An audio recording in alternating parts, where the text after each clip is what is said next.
What's up guys? I hope you are doing well. और ये वीर welcome to स्ट्रेलर family. तो कैसे हो दोस्तों? मैं आशा करता हूँ शानदार तरीके से आप लोग अपनी लाइफ को एंजॉय कर रहे हो, अपनी सेहत, फैमिली और पढ़ाई का ध्यान काफी अच्छे से रख रहे हो। तो एक नए सप्ताह की स्टार्ट करेंगे यार पूरे जोश के साथ में, और जोश बिल्कुल इतना ऐसा हाई होना चाहिए कि शाम तक बिल्कुल एनर्जी में आप लोग काम करो, क्योंकि जल्दी उठकर तो आप लोग वैसे ही एक अपना दिन को शानदार तरीके से स्टार्ट कर चुके हैं।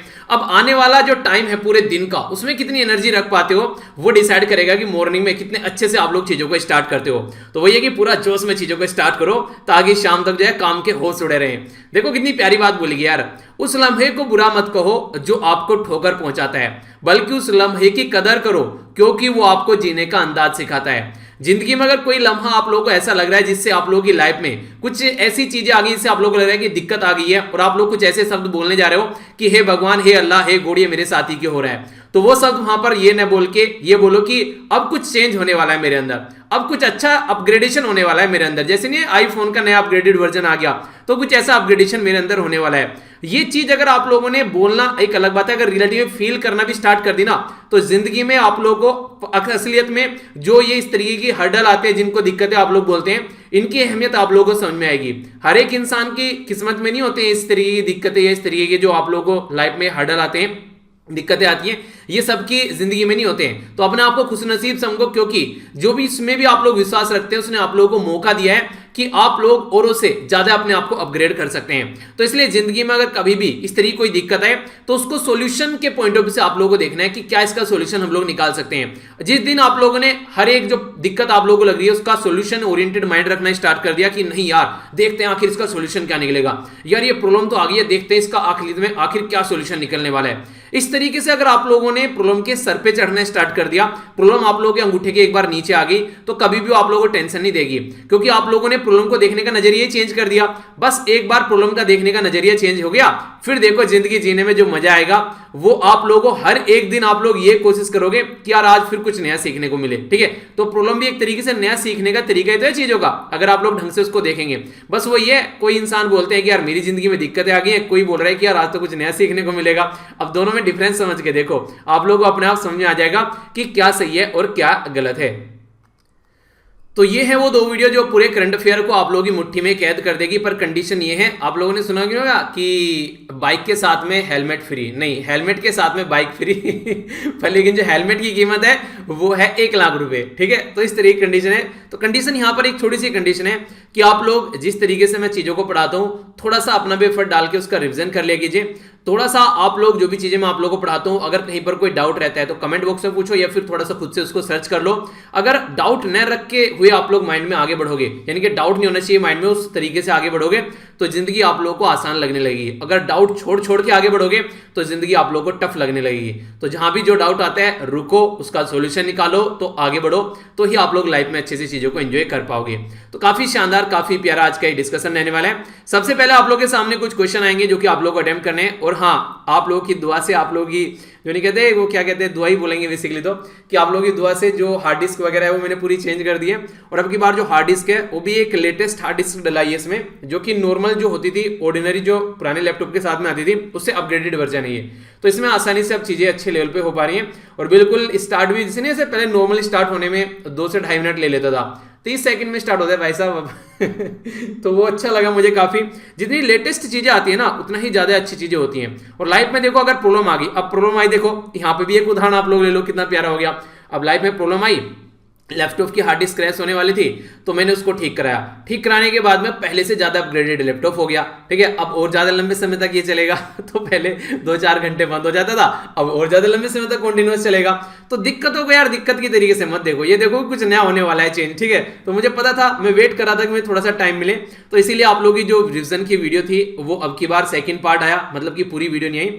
नेक्स्ट जो मंथ होगा आप लोगों का, जो कि होने वाला है 28th ऑफ जो मार्च को। ठीक है, हालांकि उस दिन जो है आप लोगों की होली है, तो होली सेलिब्रेशन आप लोगों का रहेगा। तो देखता हूं या तो 28 को ही डालूंगा या फिर 27 को, अगर मतलब एक तरीके से चीजें सेटल होगी। ठीक है, क्योंकि फिर जो नेक्स्ट भी आएगी आप लोगों की, इस जो नेक्स्ट वीक में आप लोगों की आने वाली है, वो आप लोगों को जो मार्च महीने का जो पूरा आएगा वीडियो, तो वो आप लोग आएगा। ठीक है, तो इस तरीके से कुछ पैटर्न रहने वाला है। अच्छे से एंजॉय कीजिए। अगर आप लोगों को लगता है ये चीजें आप लोगों को फायदा पहुंचा रही है तो जरूर इनको दूसरों के साथ में शेयर करो, ताकि उनको भी फायदा देखने को मिले। ठीक है, तो बिल्कुल टकटकी लगाकर लेक्चर देखना है। आइए आज का डिस्कशन आगे बढ़ाते हैं। थोड़ा छोटा छोटा दिख रहा होगा क्योंकि क्वेश्चन थोड़े ज्यादा डाल दिए जो मुझे अच्छे लग रहे थे, मैंने कहा चलो आज 11 क्वेश्चन देते हैं आपको, ठीक है। तो यहाँ पर डेट गलत हो गई, हालांकि डेट अभी गलत चल रही है, पीछे की डेट चल रही है, 1 मिनट रुको इसको सुधार देते हैं, गलत रख के क्या करना है। कितनी तारीख है आज है 22 तारीख, ठीक है। अब ये हो गई डेट भी चेंज। आइए अब आगे बढ़ते हैं, तो जानते हैं क्या क्या बातें यहां पर की जा रही है। सबसे पहले बात की जा रही है वर्ल्ड वाटर डे के बारे में। तो वर्ल्ड वाटर डे जो है ये 22 मार्च को सेलिब्रेट किया जाता है, यानी कि आज के दिन आप लोग इसकी थीम बतानी है, और पानी हो गए, मौसम से रिलेटेड जो भी चीजें हैं उनके बारे में क्वेश्चन बड़ी जल्दी पूछ लिए जाते हैं। नेक्स्ट यहां पर बात की जा रही है यूनियन कैबिनेट के द्वारा अभी अप्रूवल किया गया यहां पर कि HHEC, तो नाम याद बताऊंगा अभी आप लोगों को डिटेल में। ये एक हमारी कंट्री में PSU था जिसको अभी बंद करने की बात की जा रही है, यानी कि इसके क्लोज करने की बात की जा रही है। किस मिनिस्ट्री के अंडर में आता है ये आप लोगों को बताना है। डिपार्टमेंट ऑफ पब्लिक एंटरप्राइज, ये भी आप लोगों को बताना है किस मिनिस्ट्री के अंडर में आता है। इसका क्या मतलब है, क्यों न्यूज में अगर ये PSU को यहां पर बंद किया जाता है तो जो इसके अंदर काम करने वाले जो लोग हैं उनको वॉलंटरी रिटायरमेंट दिया जाएगा। तो वो वॉलंटरी रिटायरमेंट में जो भी पूरा प्रोसीजर रहेगा वो department of public enterprise complete करेगा। तो इसलिए इसका भी मंत्रालय आप लोगों को बताना चाहिए कौन सी मिनिस्ट्री है, तो हल्का सा आइडिया तो कम से कम होना चाहिए कि देश दुनिया में चल क्या रहा है। ब्रो, बॉर्डर रोड ऑर्गेनाइजेशन है ब्रो, इस तरीके से नहीं बोलते हैं, किस मिनिस्ट्री के अंडर में आती है ये भी आप लोग बताइएगा। बेसिकली बात की जा रही है यहाँ पर बारालाचा पास के बारे में, कहां पर ये लोकेटेड है। ये इनके द्वारा अपने जो शेड्यूल था उससे पहले इसको रिस्टोर कर लिया गया, जिसकी वजह से ये न्यूज में है। यानी कि जैसे नहीं आप लोगों को अपने एग्जाम की तैयारी करनी है तो उससे जितना टाइम होने वाला है उससे पहले आप लोगों ने एग्जाम को अपनी प्रिपरेशन कंप्लीट कर डाली, इस तरीके से बोल सकते हैं। जो बारालाचा पास है यहाँ पर ये 2 रिवर को डिवाइड करता है, तो इन 2 रिवर के नाम भी आप लोगों को पता होना चाहिए क्योंकि ये एक ज्योग्राफी का क्वेश्चन आप लोगों का बन जाएगा। तो ये जो लेक्चर होता है सारी चीजें आप लोगों को कंबाइन करके चलता है। अगर सारी चीजें आप लोग जानते रहेंगे तो आप लोग उस टॉपिक को अच्छे से समझ भी पाएंगे। ये 2 इंस्टीट्यूट अभी न्यूज में थे, इनके बारे में बात करूंगा। इनको नेशनल इंपोर्टेंस का दर्जा दिया गया हमारी कंट्री में। तो इंस्टीट्यूट है यहाँ पर national institute of food technology enterprise and management, ये बताना है कहां पर लोकेटेड है। और Indian institute of food processing जो टेक्नोलॉजी है ये कहां पर लोकेटेड है, क्योंकि कई बार कई सारे इंस्टीट्यूट पूछ ले जाएंगे आप लोगों से कि बताइए किस किस राज्य में लोकेटेड है, और मैच करने के लिए आता है, खासकर स्टेट पीसीएस में बड़े क्वेश्चन बनते हैं ऐसे। आगे बात करते हैं यहाँ पर IBSA के बारे में बात की जा रही है। तो IBSA का जो डायलॉग है ये बेसिकली अभी रिसेंटली देखने को मिला, इसकी फुल फॉर्म आप लोगों को बतानी है। चलिए फुल फॉर्म में एक तो आप लोगों को पता चली गया कि यहाँ पर B का मतलब ब्राजील हो गया, ठीक है। इसको 2003 में बनाया गया था, कौन से डिक्लेरेशन के थ्रू बनाया गया था, ठीक है, तो ये आप लोगों को बताना है। तो यानी कि जो IBSA की फुल फॉर्म में कौन कौन सी कंट्री आती है, 2003 में इसको बनाया गया, एक डिक्लेरेशन के थ्रू बनाया गया कि हाँ भाई साहब हम लोग इसको बनाने जा रहे हैं, आप लोग एंजॉय कर सकते हैं, ठीक है। तो यानी कि 3 कंट्री के नाम यहाँ पर लिखे हैं, 3 कंट्री IBSA के अंदर, एक तो ब्राजील मैंने आप लोगों को बता दी, अब 2 कंट्री आप लोगों को बताना है। अब इसमें से चूज कर लो कि I का मतलब क्या होगा, S का मतलब क्या होगा, और A का मतलब क्या होगा, ठीक है। तो इंटरेस्टिंग है, जिनको पता है सही है, नहीं पता है तो डिटेल में डिस्कस करूंगा। बात की जा रही है PUCL के बारे में। PUCL की फुल फॉर्म आप लोगों को पता होना चाहिए, बहुत बार न्यूज में रहता है। और अभी बड़ा प्यारा एक न्यूज आप लोगों को देखने को मिलेगा जो नोटा के बारे में बात करें। नोटा का मतलब नन ऑफ द अबव, ठीक है, तो समझेंगे डिटेल में। मुल्ला पेरियार डैम जो कि 123 साल पुराना है, ये अभी रिसेंटली न्यूज में रहता है। ये किस 2 रिवर के किनारे पर आप लोगों को देखने को मिले, यानी कि किस 2 रिवर के जो मीटिंग पॉइंट पर आप लोगों को देखने को मिलेगा ये बताना है। ये भी क्वेश्चन बन जाता है कहां पर लोकेटेड है, तो केरला के अंदर लोकेटेड है, ठीक है। तो केरला वासी और इसी के साथ में एक और राज्यवासी जो कि है तमिलनाडु वासी आपस में लड़ रहे हैं, तो इसके बारे में समझेंगे।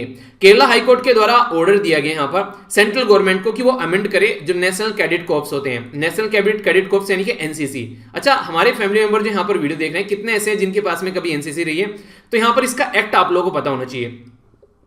NCC जो नेशनल कैडेट कॉर्प्स होते हैं, आखिर क्यों न्यूज में है, इसलिए न्यूज में क्योंकि अभी एक ट्रांसजेंडर कम्युनिटी का बच्चा था, उसको यहाँ पर NCC में इसको पार्टिसिपेट करने से मना कर दिया गया, क्योंकि उसमें 2 ही ऑप्शन रहते हैं, एक तो मेल और एक फीमेल, उसमें ट्रांसजेंडर नाम का कोई ऑप्शन नहीं है, तो उसकी वजह से न्यूज में है।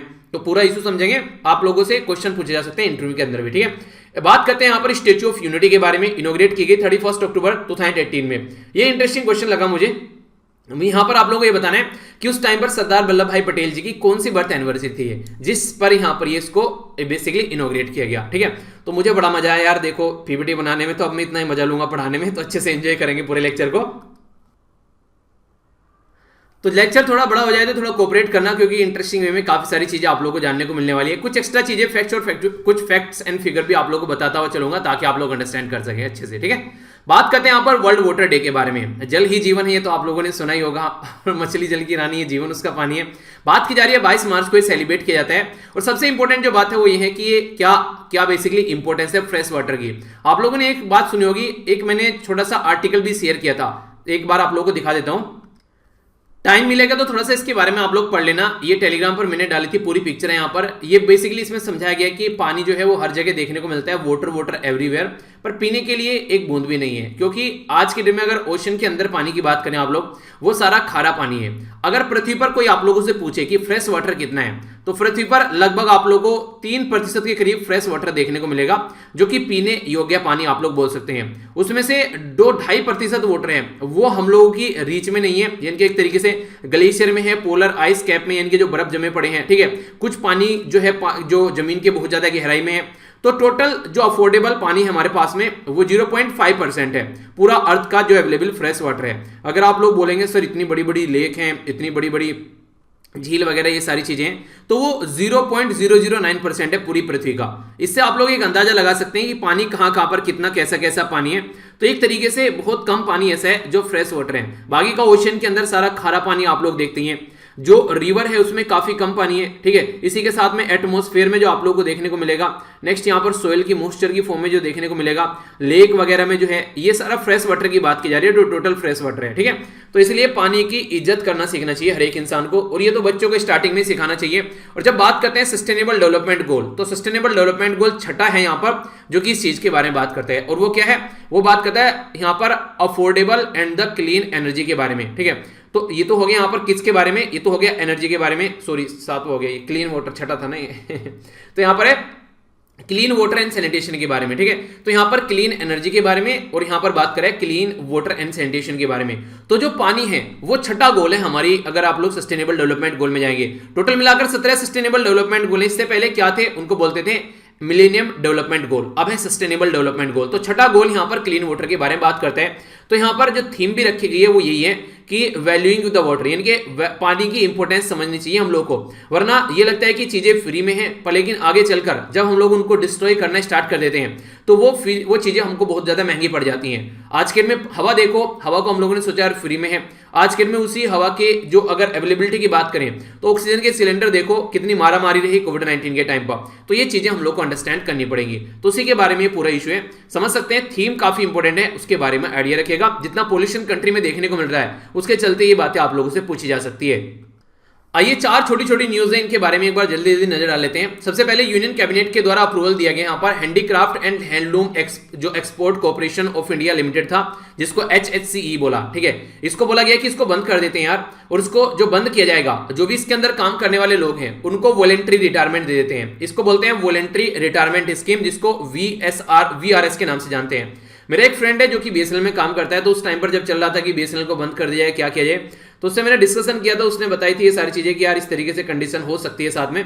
तो इससे यहां से पता चलता है बेसिकली कि एक तरीके से कि क्या क्या चीजें हैं, ठीक है। तो प्रैक्टिकल लाइफ में जिनको लग रहा है कि यार ये क्या आ गया, हमको नहीं पढ़ना है, आप लोग उनको वैसे मत देखा करो कि एग्जाम में पूछा गया। अगर कोई चीज आप लोग को अच्छे से अंडरस्टैंड करनी है ना, जो मुझे अच्छी लगती है या मुझे एक तरीके से मैं खुद के ऊपर इंप्लीमेंट करता हूं, तो सोचो कि आप लोग अगर इसमें जॉब कर रहे होते इस पर्टिकुलर PSU के अंदर में, तो अगर आप लोग होते तो आप लोग कैसे देखते। तो आप लोग इस न्यूज को और सीरियस से सुनते कि यार हाँ हमारे साथ ऐसा हो रहा है, तो क्या क्या चीजें हैं इसके अंदर में। तो जैसे हिस्ट्री पढ़नी है तो हिस्ट्री में अपने आप किसी को मान लो, बिल्कुल ऐसे ही अपने आप को उसका पार्ट बना दोगे तो आप लोग उसमें ज्यादा इंटरेस्ट लोगे। मूवी कैसे देखते हो आप लोग, एंजॉय लेके, ऐसे ही तो देखते हो। जब कोई मूवी आप लोग देख रहे हो तो आप लोगों को लगता है यार ये तो हम ही है, ठीक है। तो उस टाइम पर आप लोगों को लगने लगता है कि हाँ यार ये तो हमारी स्टोरी चल रही है, तो आप लोग उसको एंजॉय करने लगते हैं। तो किसी भी चीज को अगर अच्छे से आप लोगों को समझना है तो उसको अपनी लाइफ का पार्ट में कनेक्ट करके चलो, तो आप लोग उसको अच्छे से एंजॉय करोगे, ठीक है।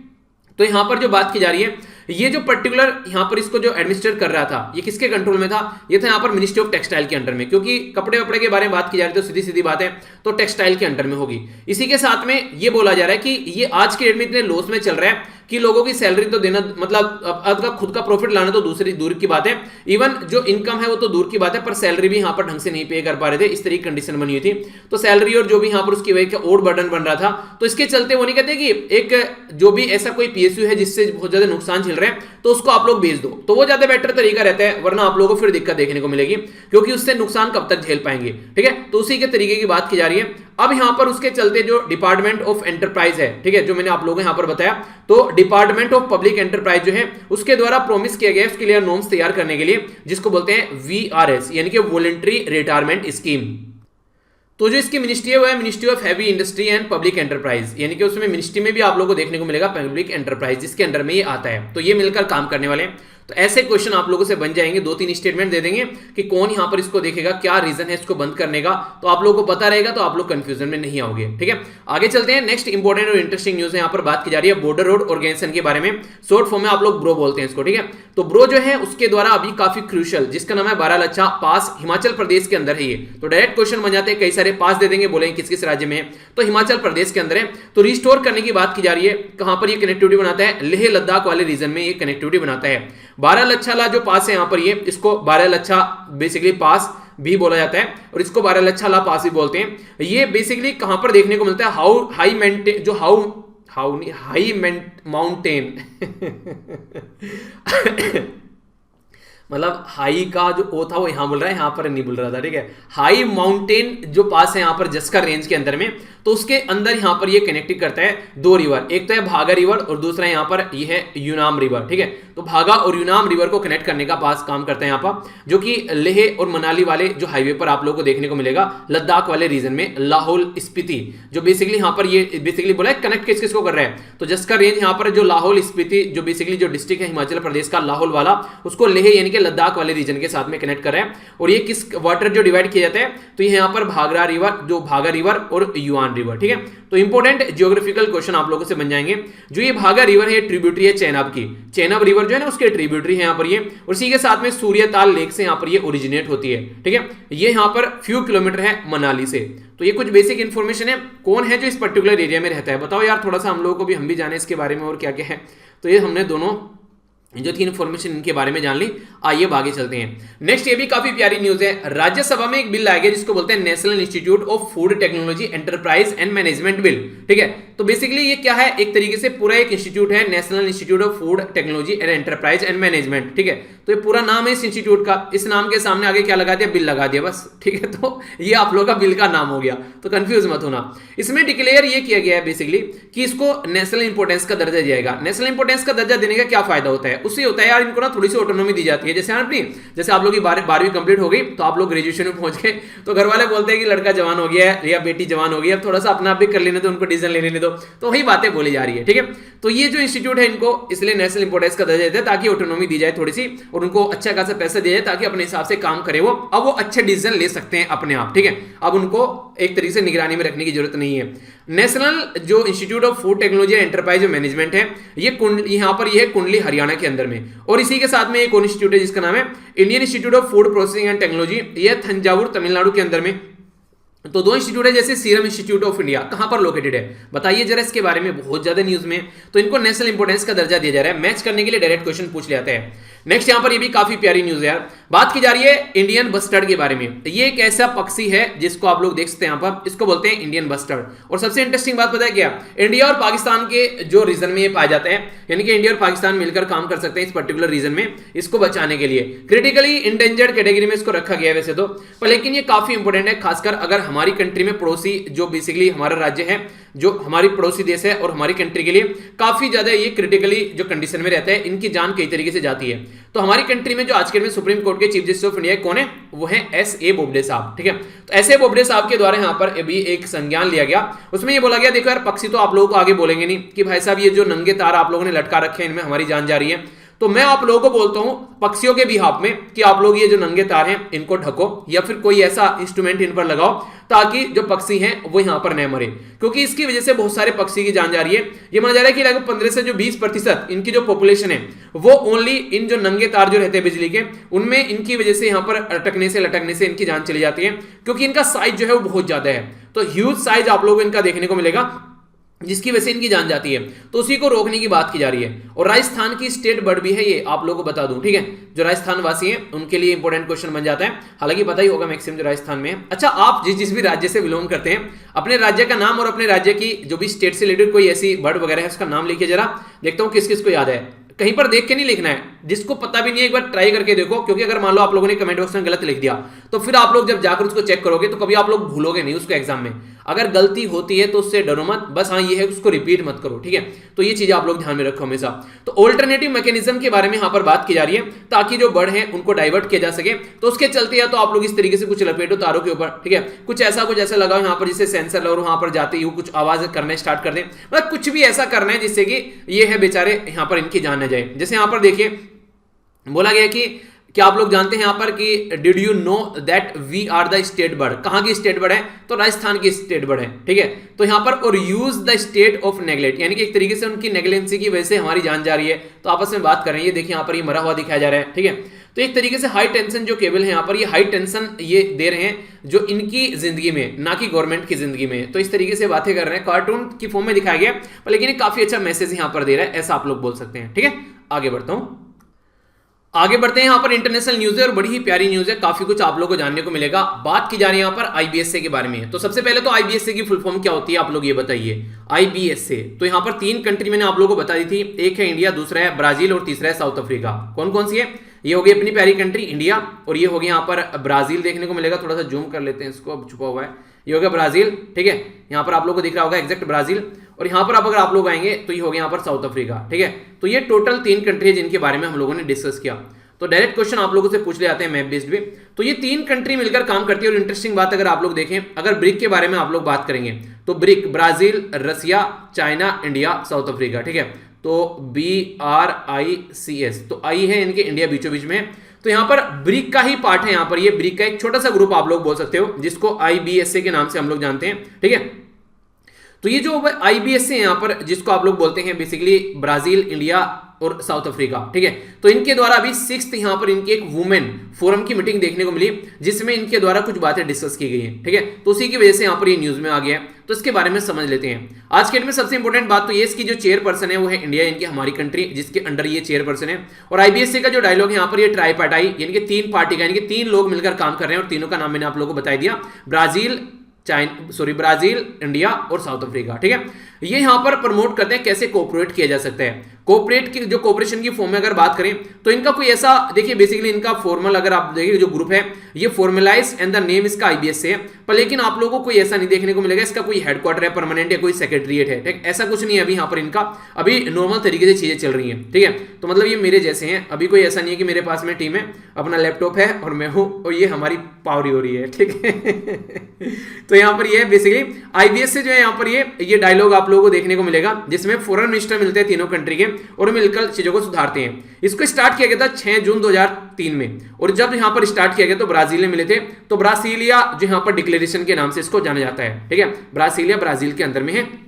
अब ये जो ऑर्गेनाइजेशन है, ये ऑर्गेनाइजेशन देखिए टाइम टू टाइम न्यूज में रहती है, तो इनके बारे में क्वेश्चन आप लोगों से बन जाते हैं। तो क्या क्या काम करती है बेसिकली, गरीबी कैसे मिटानी है, भुखमरी कैसे मिटानी है, ये सारी चीजों को स्टैब्लिश किया गया 2004 में, ताकि चीजों को आगे लेकर चले जा सके। तो इसके लिए फंड इकट्ठा किया, क्योंकि देखिए बिना पैसे के पॉसिबल नहीं हो पाएगा कि गरीबी को मिटाया जाए, क्योंकि उनको खाना लेना पड़ेगा, उसके लिए पैसा देना पड़ेगा, कपड़े लेने पड़ेंगे, उसके लिए पैसे देने पड़ेंगे, किताब लेनी पड़ेगी, उसके लिए पैसा देना पड़ेगा।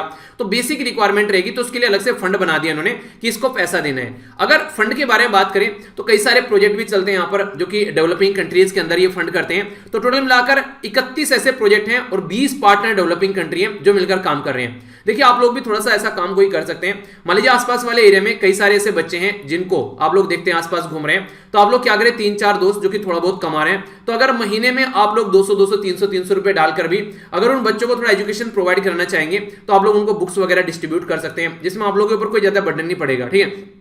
तो थोड़ा सा आप लोग अगर ऐसा करेंगे तो दिल को जो सुकून मिलेगा ना, उसको किसी चीज के साथ में कंपेयर नहीं कर पाओगे आप लोग। सेफ ड्रिंकिंग वाटर देते हैं, एग्रीकल्चर और लाइफ स्टॉक यानी कि जो जीव जंतु है उनके लिए फायदा पहुंचाते हैं। सोलर एनर्जी जो कि काफी अच्छा सोर्स है आज के में। सोलर एनर्जी की मुझे सबसे अच्छी बात ये लगती है, कनेक्टिविटी करने की जरूरत नहीं है, अपने छत पर एक खंबा डालो, उसके ऊपर प्लेट डालो और बस बिजली स्टार्ट हो गई। तो ये सारी चीजें जो है कम से कम जो पहाड़ी वाले इलाके में जहां पर दिक्कत होती थी यार वायर खंबा लगाने, वो सब चीजें, तो वहां पर अच्छा हो रहा है। वेस्ट मैनेजमेंट जो कि काफी बड़ी प्रॉब्लम है आज के में, उसके ऊपर काम करते हैं, और हेल्थ वगैरह के ऊपर काम करते हैं। घुमा फिराकर नहीं बोला जाए तो सीधा सीधा सस्टेनेबल डेवलपमेंट गोल के ऊपर काम करते हैं, जिनको पहले मिलेनियम डेवलपमेंट गोल हम लोग बोलते थे। तो टोटल मिलाकर 17 सस्टेनेबल डेवलपमेंट गोल है। अच्छा, सस्टेनेबल डेवलपमेंट गोल की मैंने आप लोगों से बात की, आप लोग ये बताइए कि इसमें अगर बात करें हेल्थ जो है वो कौन से सस्टेनेबल डेवलपमेंट गोल में आती है, जरा बताइए। तो हेल्थ के बारे में बात की जा रही हूं। इसी के साथ में इनकी ज्वाइंट नेवल एक्सरसाइज जिसको बोलते हैं IBSA, MAR यानी कि IBS से तो हो गया India Brazil south Africa, MAR हो गया मैरीटाइम एक्सरसाइज, ठीक है। तो ये इनके बीच में आप लोगों को देखने को मिलती है एक ट्राइलेटरल डिफेंस कोऑपरेशन, जिसमें मिलकर काम करते हैं इनकी जो नेवीज हैं, ठीक है। तो इनकी नेवीज काम करती हैं। 6th एडिशन जो है यहाँ पर IBS से MR का यहाँ पर जो अभी देखने को मिला था लास्ट टाइम, ये साउथ अफ्रीका में देखने को मिला था 2018 में, ठीक है। तो इससे ये देखने को मिलता है कि इसके रेगुलरली सेशन नहीं होते हैं, ठीक है। तो 6th एडिशन था वो इसका, इसके बारे में आप लोग आइडिया रखिएगा। छोटे छोटे क्वेश्चन बन जाते हैं कई बार, फिर बोलोगे सर क्वेश्चन कहां से आ गया, तो ये यहां से आ गया भाई साहब। थोड़ा सा ध्यान से सुनोगे तो आप लोग बोलोगे कि हाँ बताया तो था, तो फिर ये मत बोलना कि सर ने बताया नहीं, सर ने बताया था, आप लोगों ने रिवीजन नहीं किया, ठीक है। आगे चलते हैं भाई। मुझे तो बड़ी पर्सनली न्यूज अच्छी लगी, अब आप लोगों को देखते हैं कितनी अच्छी लगती है ये वाली जो न्यूज है। बात की जा रही है यहाँ पर नन ऑफ द अबव के बारे में। सुप्रीम कोर्ट के द्वारा भी बोला गया, सेंट्रल और इलेक्शन कमीशन ऑफ इंडिया के बीच में भी वार्तालाप चल रही है कि सुप्रीम कोर्ट ने बोला, पूछा central election commission of India से और सेंट्रल जो गवर्नमेंट है उससे कि यार एक बात बताओ आप लोग कि जो ये नोटा आप लोगों ने लगवाया था यहाँ पर इसमें मशीन के अंदर में, जिसको आप लोग इलेक्ट्रॉनिक वोटिंग मशीन यानी कि EVM बोलते हैं, उसमें नोटा का मतलब क्या था? नोटा का मतलब था नन ऑफ द अबव, यानी कि जो ऊपर आप लोगों ने नुमाइंदे नमूने जो आप लोगों ने जिनके जो फॉर्म भरवा रखे हैं, इनमें से किसी पसंद नहीं किया, किसी को भी पसंद नहीं किया गया नमूनों को, और नोटा पे बटन दे दिए, नोटा पे वोट दे दी। तो आज के डेट में अगर नोटा को कहीं ज्यादा भी वोट मिल जाती है तो उसका कोई मतलब नहीं है कि यहाँ पर ये जो मेंबर हैं ये सही नहीं है, उसको कुछ नहीं होगा, वहां फिर भी इनमें से जो ज्यादा वोट लेकर आएगा वो जीत जाएगा। यानी कि नोटा का कोई मतलब नहीं रह गया वैसे तो, पर हाँ ये कि बेइज्जती होगी यार, तुम लोगों से ज्यादा तो वोट नोटा को मिल गई, पर कौन याद रखने वाला है, फिर भूल जाएंगे। तो एग्जैक्टली ग्राउंड पर कोई इसका ज्यादा इंपैक्ट देखने को नहीं मिला है, ठीक है। क्योंकि बोलते हैं ना कुत्ते की पूंछ कितने दिन उनकी में रखो निकालोगे तो टेढ़ी की टेढ़ी निकलेगी, तो वो वाला फंडा देखने को मिलता है। तो अभी यहाँ पर क्या किया गया है, सुप्रीम कोर्ट ने बोला कि यार देखो इसके बारे में क्या किया जा सकता है, बताओ थोड़ा सॉल्यूशन निकाल के। तो जो पिटीशन है उसमें, हालांकि जो पिटीशन है कैंडिडेट की पिटीशन, उन्होंने बोला कि अगर कोई रिजेक्ट किया जाता है वोटर्स के द्वारा, ठीक है, मान लीजिए यहाँ पर कोई एक पर्टिकुलर कॉन्स्टिट्यूएंसी है यहाँ पर ये, और इस कॉन्स्टिट्यूएंसी में टोटल मिलाकर 5 कैंडिडेट हैं जो कि सामने निकल कर आए और नोटा है, इन नोटा को यहाँ पर टोटल इन 5 कैंडिडेट से ज्यादा वोट मिल गई है। तो अगर नोटा को ज्यादा वोट मिल गई है तो इसका मतलब ये हो गया कि इन 5 के 5 कैंडिडेट को तो आप लोग निकालकर बाहर फेंको, जैसे दूध में से मक्खी फेंकते हैं, ठीक है। और इसी के साथ में यहाँ पर फिर से इलेक्शन कंडक्ट कराओ क्योंकि ये लोगों को पसंद नहीं है, ठीक है। तो वो नहीं है, एक डायलॉग बोलते हैं सब वो कपिल शर्मा कि इनका चेहरा मुझे पसंद नहीं आया, आथू, ठीक है। तो वही बात हो गई यहाँ पे, तो लोगों ने इनके ऊपर थूक दिया, तो इनको हटाओ, अब कोई नई लेकर आओ। तो दोनों चीजें रिजेक्ट कर दिया गया, अब फ्रेश पोल होना चाहिए और इनको चांस नहीं मिलना चाहिए फिर से मरने का, ठीक है। यानी कि इनको ऐसे फेंक दो ब्लैक लिस्ट करके। तो ये एक तरीके से राइट टू रिजेक्ट हो गया।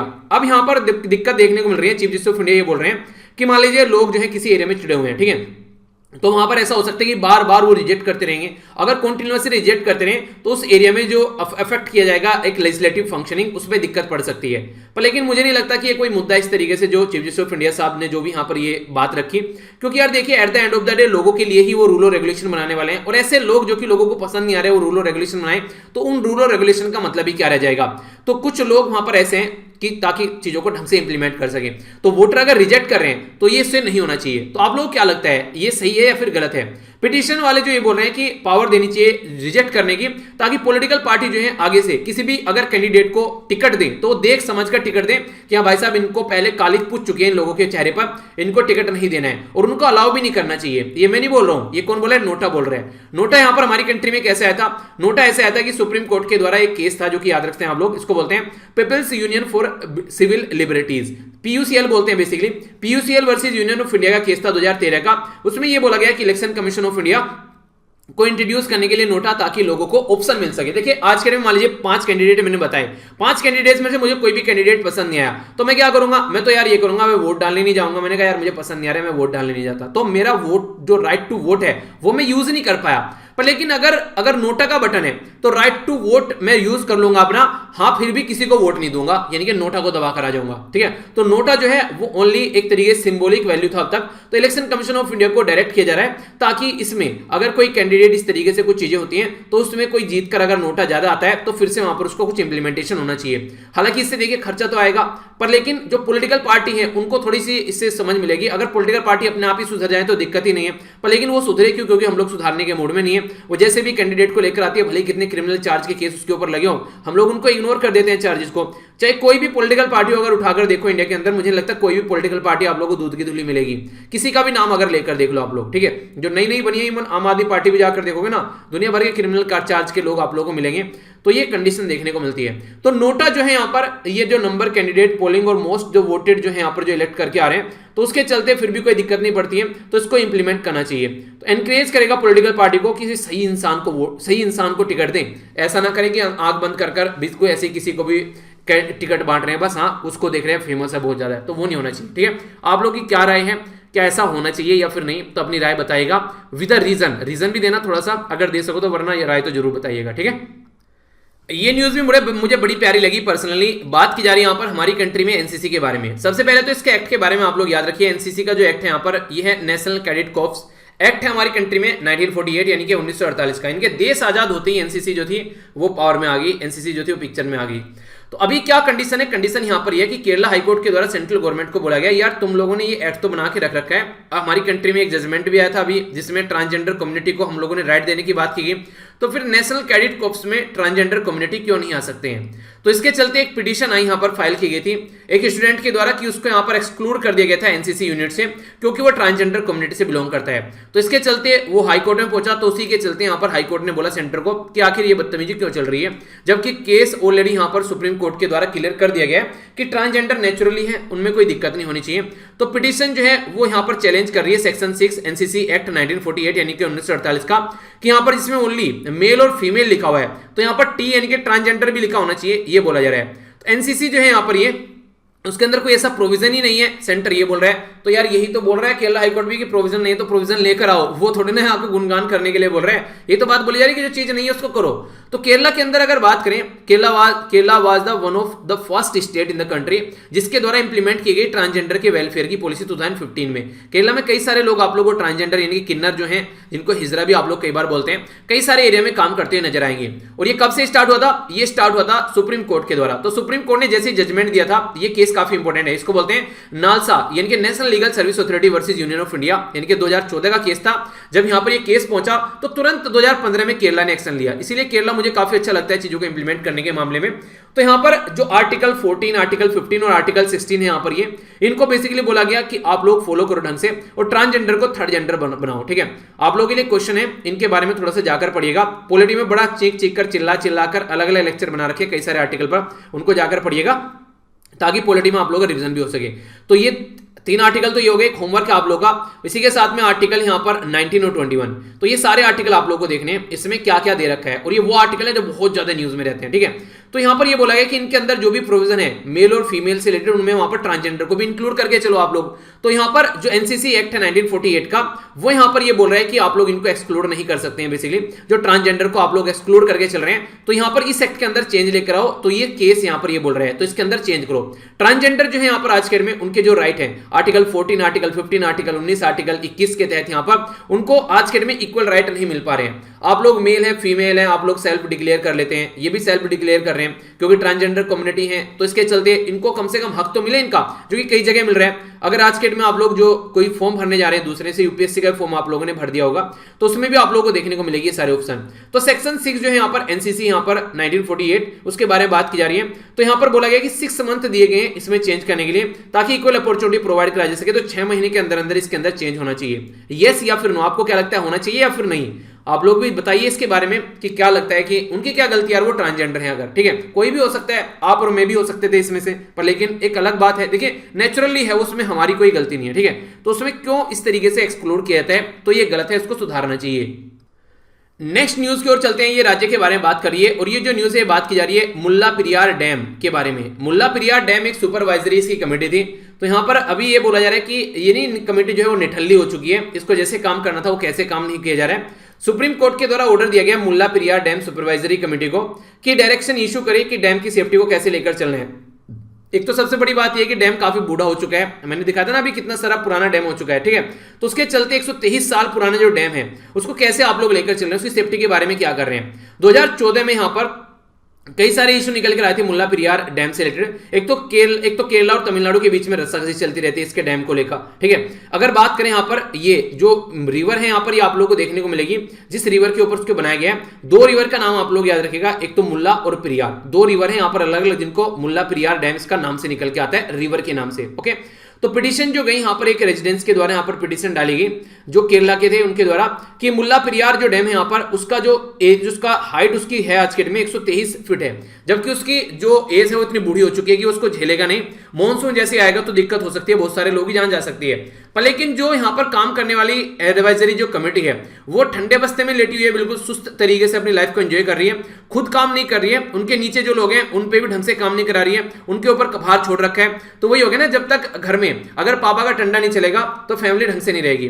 तो इसीलिए बोलते हैं कि पापा जो है थोड़े से टफ होने चाहिए ताकि घर में जो है एक अनुशासन बना रहे, जो कि काफी ज्यादा जरूरी है, वरना पता चला बिल्कुल ही ड्रामा हो रखा है पूरे घर का। तो ये इसी कंडीशन आप लोग समझ सकते हैं कि यहाँ पर कोई ना कोई तो लीडर रहना चाहिए। तो सुपरवाइजरी कमेटी में अगर बात करें, अगर लीडर रहेगा, और हाँ ये मत बोलना कि सर तो पैट्रियार्कल बन गए, मम्मी भी ले सकते हो पापा की जगह, पर मम्मी थोड़ी सॉफ्ट हो जाती है ना, इसलिए लगता है। अच्छा कितने, ये बड़ी इंटरेस्टिंग चीज है, कितने ऐसे फैमिली मेंबर है जिनको मम्मी से डर लगता है, कितने ऐसे जिनको पापा से डर लगता है, ठीक है। और दोनों से कितने डरते हैं, क्योंकि नॉर्मली देखने को मिलेगा जहां पापा थोड़े कड़क होंगे मम्मी थोड़ी सी लिबरल होगी, और जहां मम्मी कड़क होगी पापा थोड़े लिबरल होंगे। दोनों ही कड़क है तो वहां तो भाई साहब सामत आ गई घर में। ऐसा भी कोई सा है कि दोनों का डंडा बजता है, तो बताइए जरा, चप्पल ही दोनों की लगती है। अगर बात करें आगे तो बात की जा रही है सेफ्टी मैकेनिज्म के बारे में। तो फाइनलाइज करने की बात की जा पिछले 6 साल से इनके द्वारा कोई भी प्रॉपर सेफ्टी मैकेनिज्म जो है वो फाइनलाइज नहीं की गई, यानी कि 6 साल से ये मजे कर रहे हैं जिंदगी के, और कल को डैम टूट गया तो फिर 70 तरीके के एक्सक्यूज आ जाएंगे। केरला जो है वो तमिलनाडु को ब्लेम कर रहा है, और तमिलनाडु जो है वो केरला को ब्लेम कर रहे हैं कि हम लोग कुछ करना चाह रहे हैं, ये नहीं करने दे रहे हैं। तो एक टर्म यूज की जा रही है रूल कर्व, ठीक है। तो रूल कर्व यूज किया जाता है डैम में, यानी कि बांध के अंदर में, ताकि जो उसका स्टोरेज लेवल है उसको ढंग से मेंटेन रखा जा सके, और जो उसका गेट ओपन किया जा सकता है, सेट जो किया जाता है शेड्यूल, वो भी ढंग से हो सके। तो रूल कर्व ये होता है डैम में यूज किया जाता है, ठीक है। तो ये सेफ्टी मैकेनिज्म का भी एक काफी इंपॉर्टेंट पार्ट है रूल का।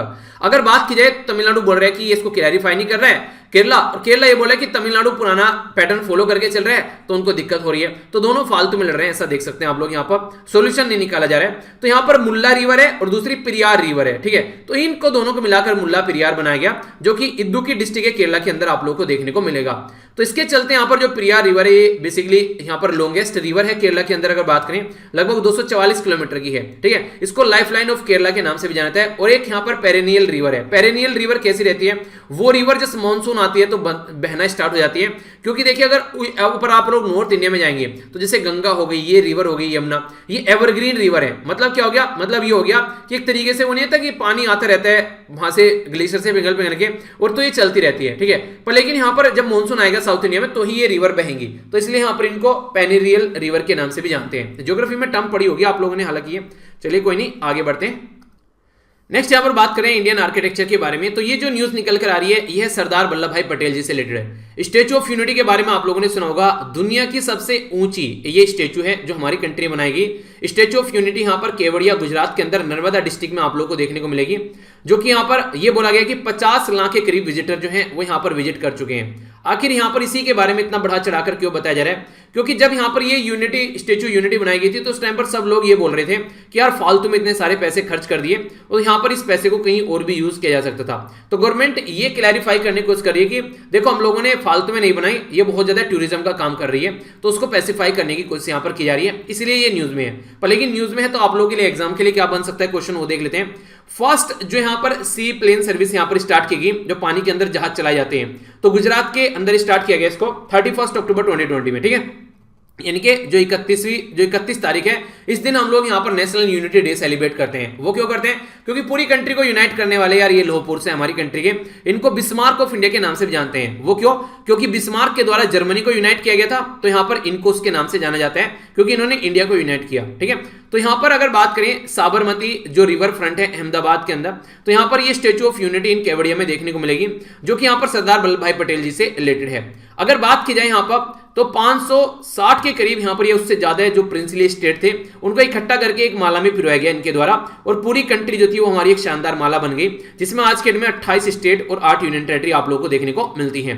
31 अक्टूबर 2018 में इसको स्टार्ट किया गया। और इंटरेस्टिंग बात यहाँ पर ये है कि इनकी ये 143 बोलते नहीं है आई लव यू, कई बार आप लोगों ने सुना होगा, यहाँ पर आई हो गया, लव हो गया, फॉरवर्ड वाले उस तरीके से याद रख लीजिएगा, और यू, ठीक है।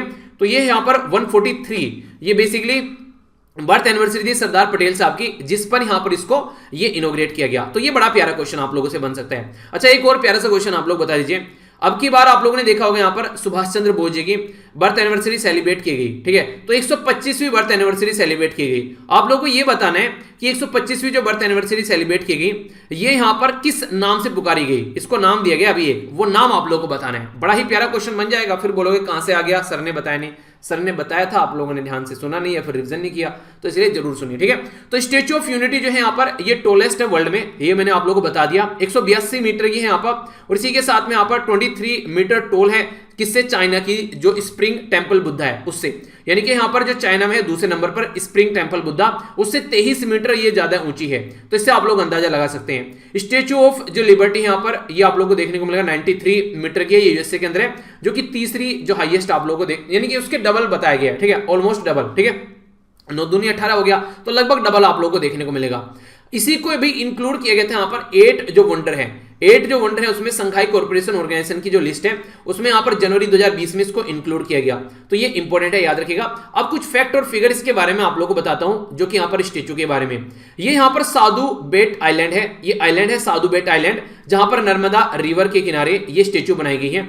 ये यहाँ पर सतपुरा और जो विंध्या रेंज है यहाँ पर उसके बीचों बीच आप लोगों को देखने को मिलेगी, माउंटेन रेंज है सतपुरा और विंध्या, तो उसके बीचों बीच में आप लोगों को देखने को मिलेगी, ठीक है। अगर आप लोग इसको थोड़ा सा देखना भी चाहते हैं तो 1 मिनट मैप पे लेकर चलते हैं, ठीक है।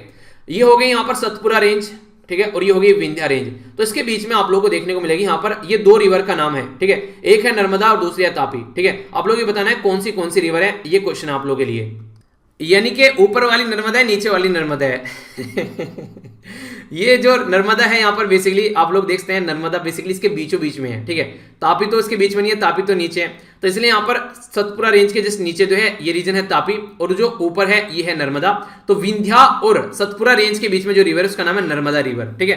तो ये क्वेश्चन अगर आप लोगों से बन जाए तो मुझे लगता है कि आप लोग उसका आंसर नहीं दे पाएंगे, आप लोग आराम से दे पाएंगे, थोड़ा सा ध्यान से सुननी होती है चीजें और फिर प्यार से आप लोग आंसर देंगे, ठीक है।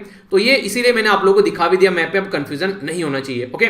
अगर बात करें स्टेच्यू किसके द्वारा ये बनाई गई थी, बेसिकली किसके द्वारा डिजाइन की गई थी, तो ये पद्म भूषण है। पद्म भूषण हमारी कंट्री में 3rd हाईएस्ट अवार्ड है, भारत रत्न और पद्म विभूषण के बाद में, तो राम सुतार जो जी थे उनके द्वारा इसको बनाया गया था, और यहाँ पर चाइना का भी हाथ है इसके अंदर, ठीक है, याद रखना। चाइनीज जो बेसिकली यहाँ पर कंपनी उसके द्वारा बनाया गया, जिसका नाम है यहाँ पर जेनजी तोक्यून कंपनी, ठीक है, तो JTQ ये कंपनी है यहाँ पर, जिसके द्वारा इसके ऊपर जो क्ले ब्रोंज की जो बेसिकली जो भी यहाँ पर चीजें ऐड की गई ये इनके द्वारा की गई, यानी कि चाइना का भी माल ऐड है भाई साहब स्टेच्यू के अंदर, ये याद रख लेना आप लोग, ठीक है।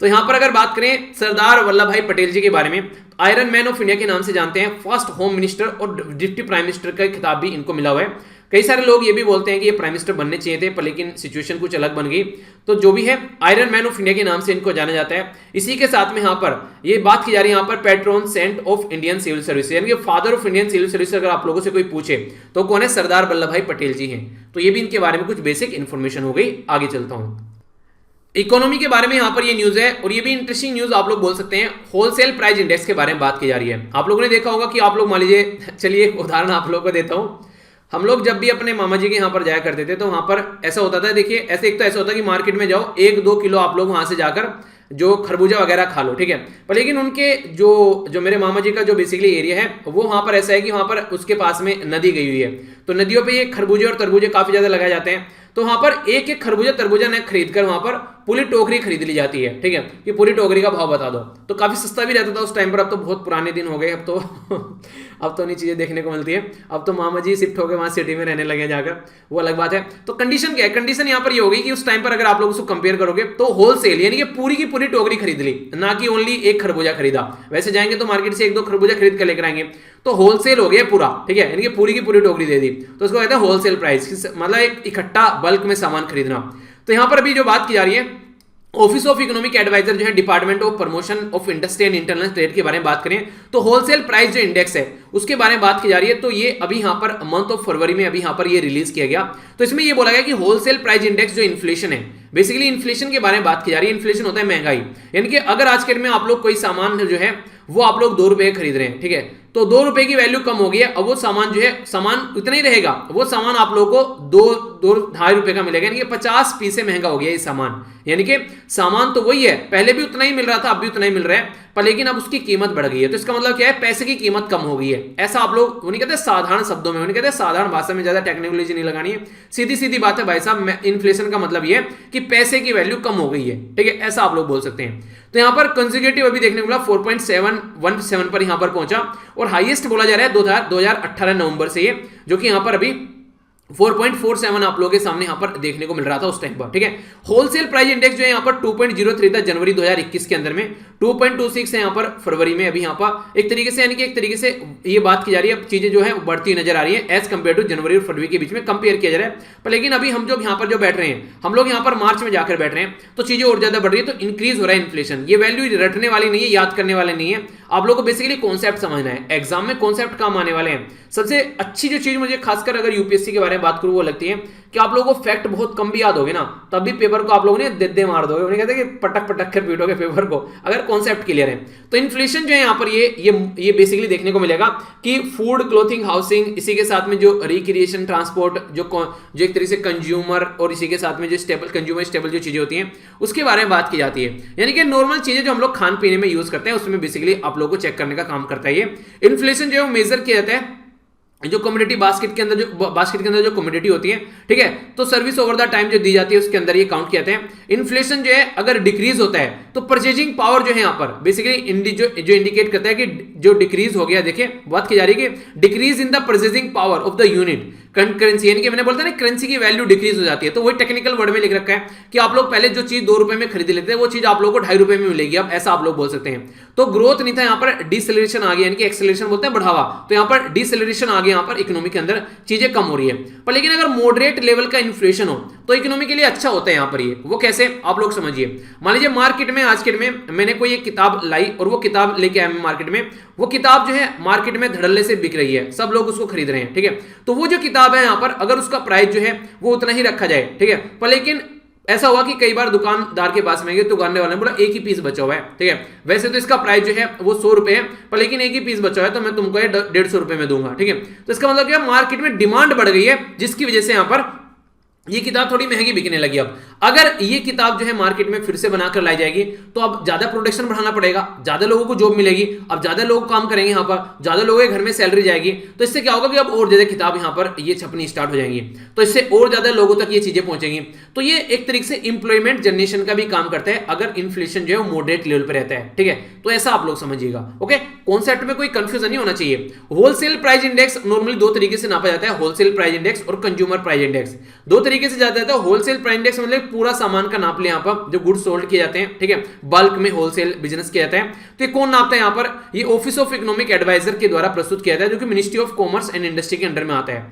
नेक्स्ट बात की जाए कंज्यूमर प्राइस इंडेक्स, तो कंज्यूमर लेवल पर आप लोग जो कंज्यूम कर रहे हैं वहां पर नापा जाता है, रिटेल बायर आप लोग बोलते हैं नॉर्मली, तो नेशनल स्टैटिस्टिकल ऑर्गेनाइजेशन यानी कि एनएसओ के द्वारा इसको नापा जाता है। ये कौन सी मिनिस्ट्री के अंडर आता है एनएसओ, ये आप लोगों को बताना है, ठीक है। इसी के साथ बात करें मॉनेटरी पॉलिसी कमेटी बनाई गई हमारी कंट्री में, जब यहाँ पर अप्रैल में चीजें की गई स्टार्ट की, आरबीआई को लगा यार ऐसा कुछ होना चाहिए, और 2016 में यहाँ पर ये कमेटी बनाकर इसको टारगेट दे दिया गया कि 4+-2 आप लोग यहाँ पर लेकर चल रहे हैं इन्फ्लेशन को काउंट कर, तो उसके चलते काफी ज्यादा न्यूज में था, ठीक है। तो ये कई सारी बातें हैं, इंपॉर्टेंट चीजें हैं जो आप लोगों से क्वेश्चन पूछा जा सकते हैं, तो कंफ्यूजन माइंड में नहीं होना है, ठीक है। एनवायरमेंट के बारे में बात की जा रही है, और यहां पर जो बात की जा रही है रीहैब के बारे में। इसको बोलते हैं reducing elephant human attack using बीज, यानी कि जो मधुमक्खियां होती हैं उनको यूज करके जो इंसानों का और जो हाथियों का जो कॉन्फ्लिक्ट हो रहा है उसको रोकना। तो ये बेसिकली हमारी कंट्री में इंप्लीमेंट किया जा रहा है ताकि खासकर उस एरिया में जो ह्यूमन एनिमल कॉन्फ्लिक्ट को रोका जा सके। तो कर्नाटका में ये प्रोजेक्ट लॉन्च किया गया, इसको बोलते हैं रीहैब। तो रीहैब की फुल फॉर्म याद रखिएगा, रिड्यूसिंग यानी कि घटाना, एलिफेंट और ह्यूमन यानी कि इंसानों और हाथियों का जो अटैक होता है तो उसको बी का यानी कि मधुमक्खी का यूज करके। तो यहाँ पर जो नगरहोल नेशनल पार्क है और टाइगर रिजर्व है, कहां पर है, कर्नाटका के अंदर है, सीधी सीधी बात हो गई।